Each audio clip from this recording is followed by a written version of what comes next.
les peuples qui se voient refuser leur autonomie et la reconnaissance de leur État. On a tendance, les situations sont très différentes, hein, je ne vais pas confondre les choses, mais à Ivry, on a deux axes de solidarité internationale. On a l'axe avec le Sahara occidental et le droit du peuple sahraoui à avoir sa république et son autonomie qui lui est reconnue par l'ONU.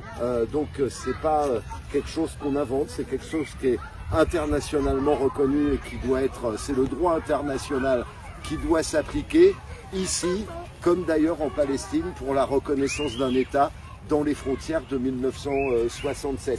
Et la cause de ces peuples qui se battent pour leur indépendance contre un État colonisateur, Israël d'un côté et le Maroc de l'autre, il faut oser le dire et il faut l'affirmer, c'est quelque chose d'intolérable et Ivry, sa population est pleinement mobilisée à vos côtés dans le combat que vous menez. Alors mener un combat politique, c'est aussi mettre en point d'appui des aspects de solidarité qui permettent au peuple du Sahara occidental qui vit aujourd'hui dans des camps de réfugiés, qui se sont consolidés au fur et à mesure des années, notamment en appui à l'Algérie, qui soutient et qui aide quand même considérablement les camps de réfugiés à rester debout et à continuer à fonctionner et à survivre, parce que les conditions là-bas sont pas du tout évidentes. Hein. On a pu s'y rendre, en tout cas moi une fois, mais plein d'amis ivriens qui sont allés à plusieurs reprises se rendent bien compte de toute la difficulté qu'il y a à construire en exil, puisque c'est un véritable exil,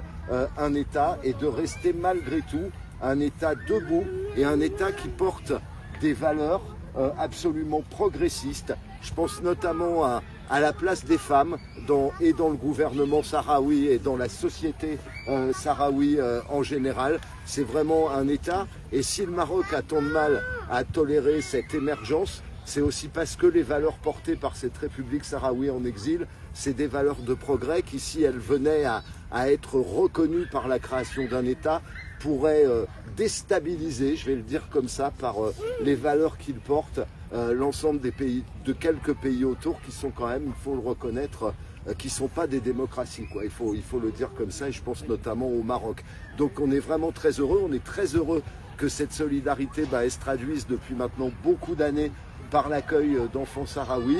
Cette année, on tente une autre chose. Avant, on les accueillait de manière collective, on va dire. Maintenant, il y a des familles qui ont accepté de les accueillir chez eux au cœur de familles françaises. On les remercie vraiment pour ce travail parce qu'on pense que c'est ce rapport très humain, de très grande proximité avec ces enfants et des familles ivriennes qui peuvent nous permettre de, comme ça, étendre et élargir la solidarité avec le peuple sahraoui pour la victoire et pour arriver à ce qu'un jour, enfin, il y a un État libre qui soit reconnu et qui puisse se constituer sur les terres d'origine du Sahara dont ils sont privés aujourd'hui. En tout cas, merci pour votre présence et merci à vous tous et puis bienvenue aux enfants. Merci.